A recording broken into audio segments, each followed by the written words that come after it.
Gre za veličasten primer prijateljstva med Slovenijo in Združenim kraljestvom. Temelje zanj so položili vaščani, ki so nesebično priskočili na pomoč, ko je 31. marca 1945 nad vasjo Gornji Suhor pri Vinici strmoglavil britanski bombnik z 9 člani posadke. 5 od njih je slovenska zemlja postala zadnje počivališče pred vrnitvijo v domovino. 4 letalcem pa so Zlati Belokranjci pomagali preživeti in se varno vrniti domov. Venca k spominskemu obeležju sta položila predsednik republike Borut Pahor in britanska veleposlanica Tiffany Sadler. Vaščani, ki so rešili preživelo britansko posadko, zavezniški piloti, ki so skušali pomagati pri osvoboditvi Slovenije.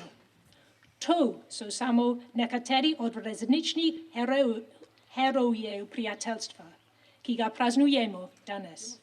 In dodala, da formalni in diplomatski odnosi med državama trajajo že 30 let, vendar pa vezi in vrednote, ki naroda povezujejo, veliko dlje. Ali, kot je dejal črnomaljski župan, takratna vojna je bila težka preizkušnja, a iskrenost in človečnost sta povezali britanski in slovenski narod za vedno. Za pravo in iskreno prijateljstvo pravijo, da zmore preskočiti vse ovire in prepreke. Prijateljstvo nas dela močnejše in boljše. Cenimo ga. A ne zgolj na dan prijateljstva, pač pa vsakodnevno, na kar nas spominja in opominja obeležje, za katerega s ponosom skrbijo vaščani Gornjega Suhorja pri Vinici.